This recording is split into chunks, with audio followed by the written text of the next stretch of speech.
nomor WA saya dari mana? Tahu sendiri sih Mbak. Cari sendiri ya? Iya. Sini dengan siapa? Sendiri sih Mbak. Sendiri. Berarti sekarang udah sukarela ya buat konseling hari ini. Iya Mbak. Mbak Ida dipanggil Ida aja nih. Iya. Dari mana Mbak? Saya dari Waringkuru. Nah sekarang izin perkenalkan ya. Saya Setia Pika Diana, berasal dari Serang. Sebelumnya Mbak Ida udah pernah konseling? Belum sih. Pertama kali ya? Iya. Berarti belum tahu apa itu konseling? Belum. Jadi izin menjelaskan ya. Jadi konseling individual itu suatu layanan yang dilakukan secara face to face. Kayak sekarang saya sebagai konselor dan Mbak sebagai klien yang bertujuan untuk mengatasi suatu masalah. Nah, di sini kita mempegang asas. Yang pertama itu asas kerahasiaan. Jadi Mbak Ina nggak boleh takut cerita Mbak Ina itu tersebar luaskan. Mbak percaya dengan saya? Percaya. Nah, yang kedua itu ada asas kesukarelaan. Jadi asas kesukarelaan itu Mbak tadi udah percaya dengan saya. Saya harap Mbak bisa bercerita dengan saya dengan sukarela. Nah, yang ketiga itu ada asas terbukaan. Jadi Mbak, saya harap tuh Mbak bisa bercerita dengan keterbukaan gitu ya. Nah, yang keempat itu ada asas kekritisan. Jadi seberat apapun masalahnya, Mbak harus selesaikan masalahnya. Yang terakhir itu ada asas keputusan berada di tangan klien. Jadi apapun nanti akhirnya Mbak mau terima atau nolak itu terserah Mbak. Jadi kita tidak ada paksaan gitu. Mbak mengerti? Mengerti Mbak. Ada yang ditanyain? Tidak. Ceritakan Mbak hari ini. Masalah saya sih terkait tentang perkuliahan sama sekolah. Itu tentang apa? Tentang manajemen waktu sih. Manajemen waktu. Iya. Apa sih itu permasalahannya? Permasalahannya ya, saya tuh kadang bentrok gitu perkuliahan sama mengajar. Itu waktunya samaan apa beda itu? Sama ada yang sama sih lah. Kalau kuliah itu waktunya itu hari Senin sampai Kamis. Kalau mengajar itu ya hari Senin sampai Minggu gitu, Jumat libur. Kalau mengajar itu di beberapa tempat? Mengajar saya di 2 tempat sih. Di mana aja? Di madrasah di kampung saya gitu, terus sama di MDTA perumahan. Itu gurunya cuma Mbak atau berapa gitu? Kalau di madrasah sih gurunya ada 4 orang. Kalau di MDTA ini gurunya ada 4 orang juga. Terus kalau kuliah itu bentroknya karena kuliahnya offline atau online gitu? Kalau kuliah sih, kuliah saya tuh online gitu. Offline mah. Berarti setiap hari itu online? Iya, setiap hari online. Gitu. Jadi saya tuh bentroknya pada jam habis zuhur gitu. Kalau pagi senggang? Kalau pagi senggang gitu. Karena ada kan gitu jadwal kuliahnya habis zuhur, terus habis itu jadwal ngajar lagi gitu. Iya. Iya begitu Mbak. Terus juga saya juga abis asar tuh kan ya ngajar lagi kan ya, tadi itu di MDTA perumahan gitu. Terus Mbak melakukan kayak gitu dengan kesukarelaan apa terpaksaan? Awalnya sih saya melakukan dengan sukarela, tapi lama kelamaan saya merasa keberatan. Tertekan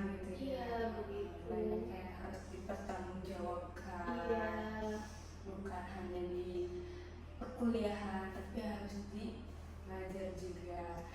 Terus sekarang semester berapa? Sekarang saya semester 1. Berapa mata kuliah? Ada 10. 10. Berarti baru awal ya, jadi kayak belum terbiasa untuk mengatur waktunya. Iya. Gitu. Terus Karena saya kan baru masuk kuliah gitu ya, jadi masih bingung gitu gimana cara bikin makalahnya juga, cara bikin PPT juga. Kan itu kan kita harus tutorial Iya. dulu kan ya gitu. Jadi masih belajar lah gitu. Jadi masih pusing lah gitu. iya. Terus belajarnya juga secara online, dan kalau offline tuh kayak bisa nanya ke dosen gitu ya nggak sih, ke teman. Iya. Kadang kalau online kadang nanya ke teman di WA, kadang responnya kayak kurang nggak sih Iya, gitu. lama juga kadang gitu, kurang jelas lah gitu kalau secara online mah. Iya, kayak masih mending kayak secara offline lah gitu. Iya, bertatap muka langsung gitu. Jadi saya tuh susah gitu ya cara bikin tugasnya gimana gitu, ya biar lebih cepat gitu. Kadang saya pusing gitu mikirinnya gitu. Iya. Terus saya harus mikirin tugas kuliah lah gitu, ngajar di deadline juga, terus juga apalagi saya kan ngajar gitu ya, terus saya ya pusing lah kepikiran gitu, banyak lah, terus jadwal bentrok, terus bikin jadwal, bikin tugas gitu, apa sih, buru-buru karena deadline Iya. gitu. Dari cerita tadi, adakah 10 MK yang merasa tugasnya banyak atau kayak harus mengajar di dua sekolahan?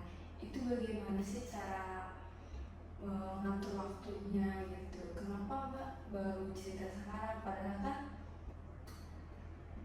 bisa kemarin-kemarin ya gitu? Sebelumnya sih saya tuh udah merasa terbebani banget ya, Iya. karena saya juga banyak gitu tugas kuliahnya gitu, harus mengejar deadline juga, terus mengajar juga gitu. Saya juga tadi kan udah cerita ya, kalau saya nggak mengajar tuh kayak gimana gitu, nanti nggak ada yang gantiin saya gitu tuh.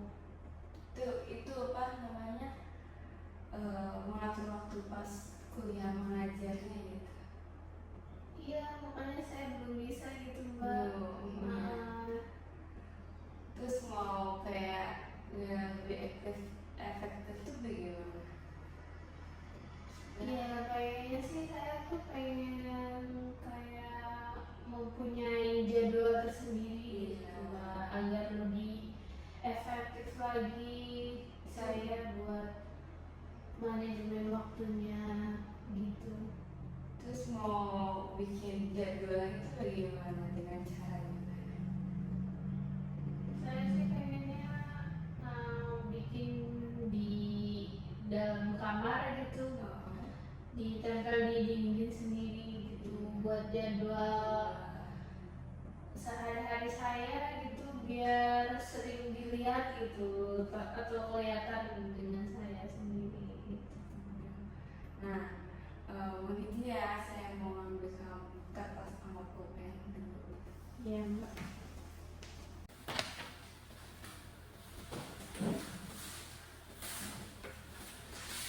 Nah, terima kasih Mbak sudah menunggu.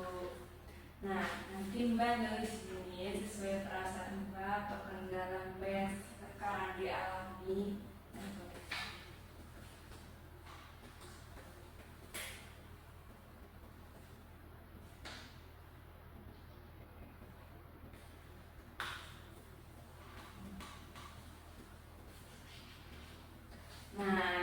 poin-poin ini, yang ketiga ini, yang pertama itu paling ini rasa malas ya.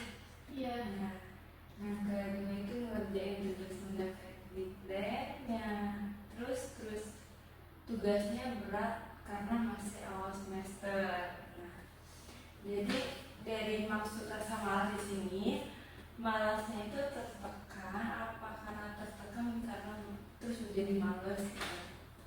Malasnya itu karena tertekan ya. Tertekan.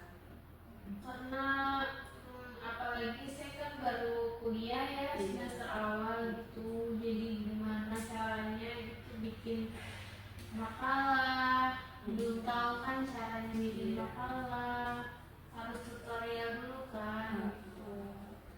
Apalagi kan saya juga ngajar juga begitu. Jadi Nah, sekarang terusnya sebaliknya, Mbak tuh termotivasi dengan apa sih bisa bangkit buat ngerjain tugas itu? Mbak tulis.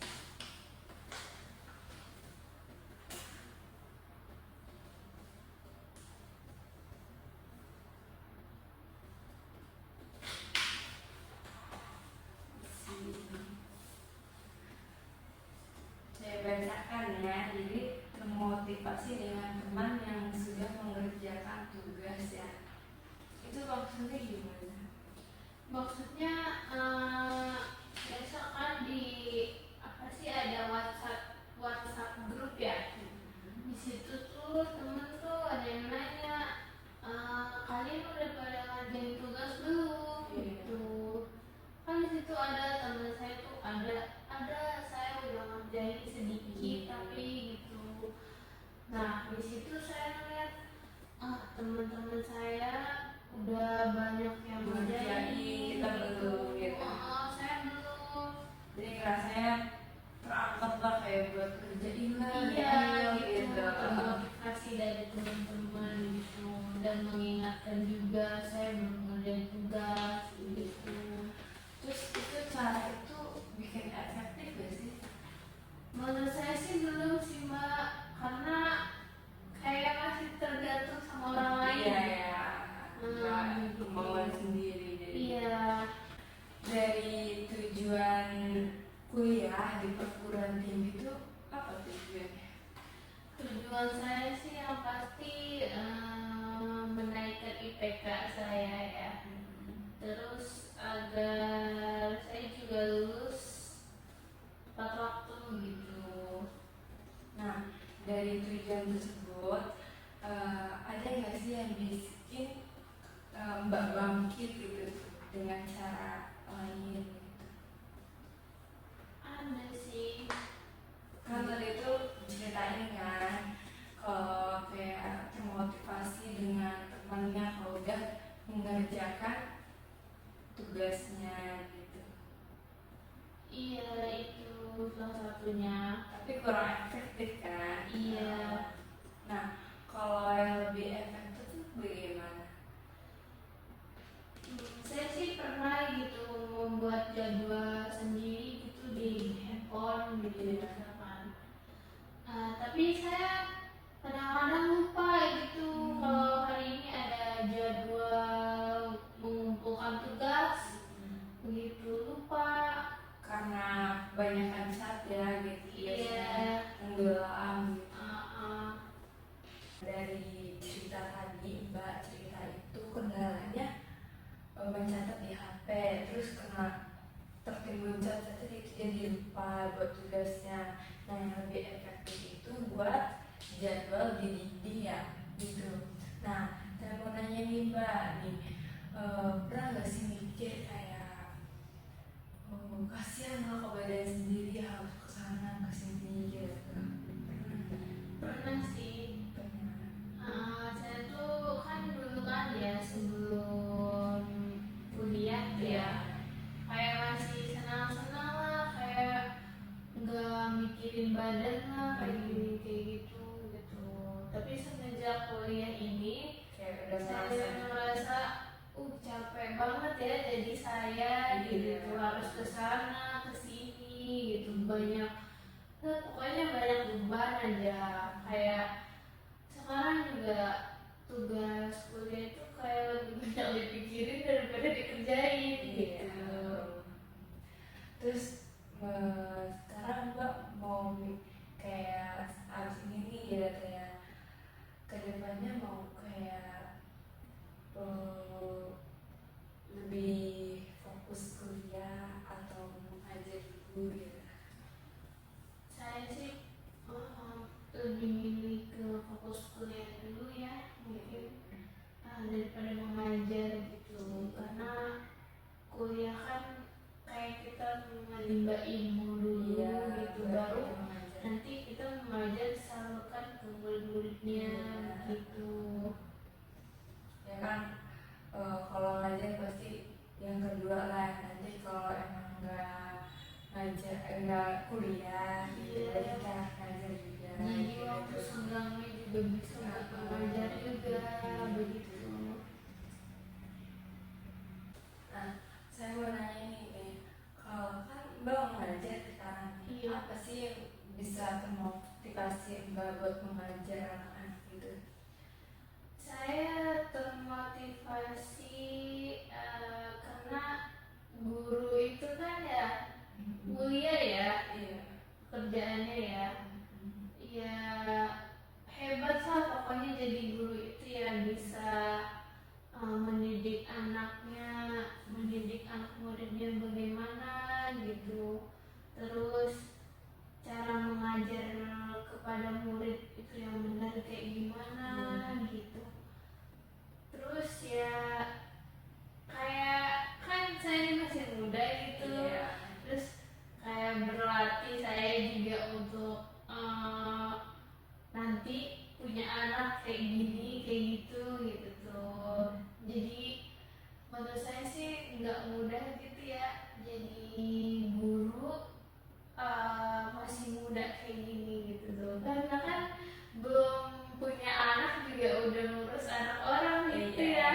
Iya, senang nggak sih? Iya, kayak belum tahu caranya tapi sekarang udah tahu Belajar caranya dulu lah dari sekarang gitu ya. Iya, makanya saya tuh mau berfokus ke kuliah dulu agar tahu gitu caranya kayak gimana gitu mengajar gitu. Setelah itu kita mengajar, tapi Setelah itu fokus gitu. walaupun kuliah kayak mengajar itu tetap berjalan kan, cuma kayak mengajar tuh kalau ada waktu luang nggak kuliah baru mengajar gitu ya. Iya begitu. Nah, pernah nggak sih kayak mikir keberkahannya gitu tuh? Ya pernah sih, guru itu kan ya berkah lah gitu, berkah juga apa sih ilmu-ilmunya juga disebarin ke anak muridnya itu berkah. Wah, hebat sekali Mbak Ina. Iya. Masih muda tapi udah mengajarkan murid-muridnya gitu. Iya. Saya sih ingin gitu ya membuat termotivasi buat anak-anaknya gitu. Iya.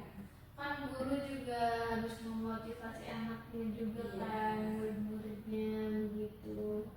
Pernah nggak ngerasa kayak ada fase capek pasti ya tak mengajar itu pasti Iya. itu bagaimana? Iya sih, guru itu kayak lebih banyak capeknya ya. Iya. Cuma kalau di depan murid itu harus Strong lah. iya, harus ceria lah, nggak boleh marah-marah gitu. Pokoknya masalah-masalah yang di rumah itu harus ditutupin dulu lah Iya. gitu, sama rasa Kesalnya gitu.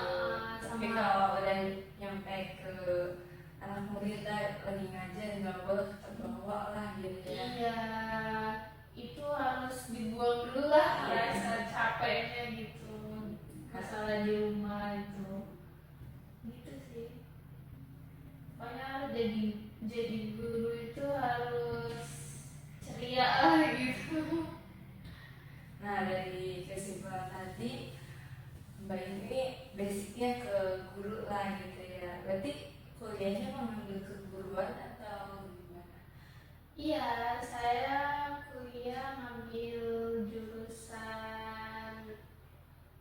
Fakultas Ilmu Keguruan. Nah, Mbak Ina kan tadi cerita kalau dulu sama sekarang tuh udah kayak beda, dulu mah kayak rasa enak, dan sekarang itu kayak ngerasa kecapean gitu. Gimana sih rasanya gitu tuh perbedaannya? Iya, perbedaannya ya, ya banyak sih, banyak perbedaannya yang sebelum kuliah dulu.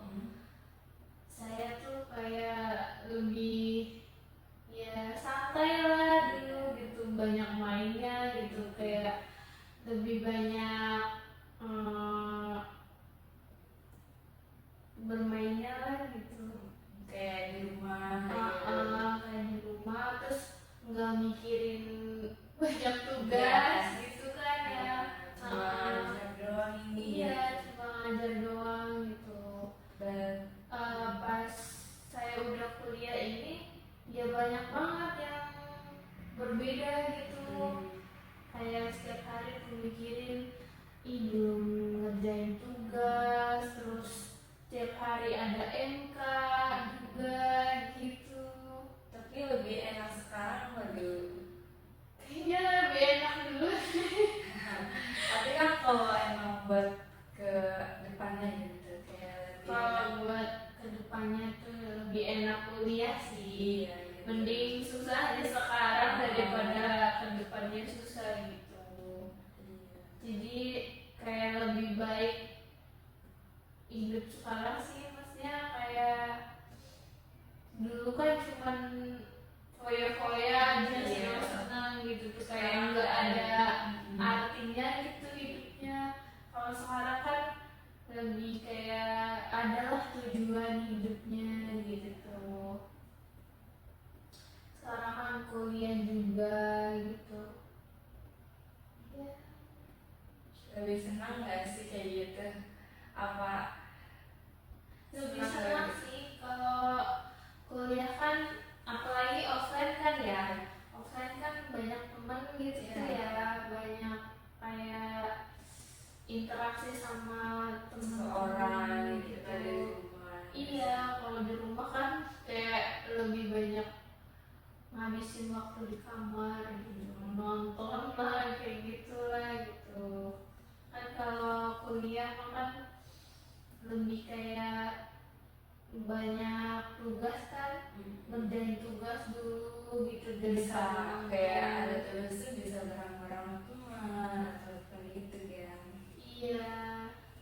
Mbak Ina kan sekarang nih ngajar di dua tempat nih, kayak hari-harinya ngerasa capek gitu. Iya, terkadang saya juga capek sih ya. Itu harus ngajar ke dua tempat ini. Cuman ya di waktu yang berbeda-beda sih gitu tuh. Ya mau gimana lagi? Mau nggak mau kan harus ngejalaninnya gitu. Ya buat sekarang sih ya bersyukur aja deh, banyak bersyukur gitu. Daripada nggak ada kesibukan kan. Iya. Gitu. Kayak dulu kan maksud kayak masih di rumah aja, jadi sekarang kayak banyak kesibukan gitu. Iya, dulu kan lebih banyak di rumahnya ya. Terus Lebih mikir banyak. juga kan, kadang mikirnya gini, orang lain belum tentu kayak kita gitu. Iya. Kadang nggak sih mikir kayak gitu gitu. Iya, masih sering mikir kayak gitu sekarang gitu. Lebih baik bersyukur lah gitu. Belum tentu orang-orang kan bisa seperti saya ini. Ada di posisi ini loh, kita masih muda lagi gitu. Iya. Banget. Iya, kalau di sisi baiknya sih, sisi positifnya kayak gitu.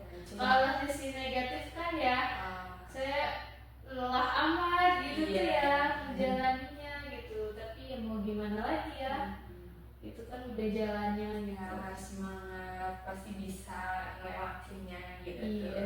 Nanti juga ada kayak kenal pahit, nanti juga ada manisnya gitu kan. Ya, saya ini kan gurunya di apa sih, ngajarnya di dua tempat ya. Jadi di madrasah itu karena saya termotivasi sama keluarga saya. Keluarga sama saudara gitu. Iya, dukungan dari mereka semua. Oh berarti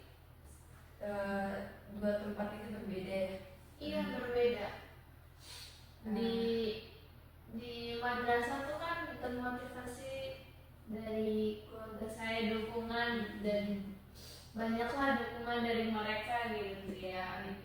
Ya alhamdulillah berjalan dengan lancar gitu ya. Kalau di perumahan itu, Kalau di perumahan itu kan dari perumahan ini ya. Uh, saya juga awalnya kan disuruh ya. Saya juga sama aja belum bisa gitu disuruh. Lama kelamaan ya saya lancar gitu ya, alhamdulillah gitu. Saya juga termotivasi karena ada ustaz saya dulu juga beliau guru saya gitu waktu. oh berarti yang punya itu punya usaha sendiri gitu, pernah Iya. ngajar gitu. Dulu ustadz itu ngajar di sekolah saya gitu. Jadi saya termotivasi lah gitu. Iya, buat ngajar ke situ lah. Iya. Karena disuruh juga kan ya. Gak mungkin kalau disuruh sama guru nolak atau gimana gitu. Iya. Walaupun dia juga ya gitu. Ya alhamdulillah sih gitu tuh, banyak banyak manfaatnya juga. Kita juga bisa lebih belajar lagi gitu, kemampuan kita sampai mana gitu. Nah gitu sih. Gimana setelah bercerita begini perasaannya gitu? Ya rasanya agak sedikit lega sih ya, bisa menceritakan keluh kesah saya gitu tuh, apa yang saya rasakan selama ini gitu.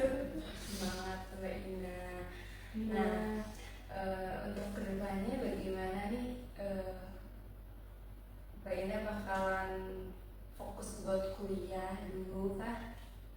iya sih, untuk kedepannya saya ingin berfokus ke kuliah saya dulu gitu tuh. Kalau misalkan ada waktu senggang Baru baru mengajar gitu tuh. Ya biar semuanya dapat lah gitu. Iya, jadi biar teratur, jadi kuliah tidak terganggu. Iya. Ya. Jadi fokus lah biar tujuannya tercapai juga kan. Mbak Ina tujuannya kuliah itu kan pengen IPK-nya lebih tinggi, terus lulus tepat waktu lah gitu kan. Nah mungkin sesi konseling ini saya tutup pada hari ini. Saya juga mau berterima kasih kepada Mbak Ina sudah mau konseling dengan saya, udah percaya dengan saya, udah mau bercerita dengan keterbukaan, kesukarelaan. Nah saya tutup dengan alhamdulillah. Ya, jadi saya minta maaf kalau ada kekurangan, ada kesalahan dalam pembicaraan saya. Saya terima kasih kepada Mbak Ina. Ya, terima kasih kembali. Semoga bermanfaat solusinya. Ya, kita sama-sama ya Mbak. Ya.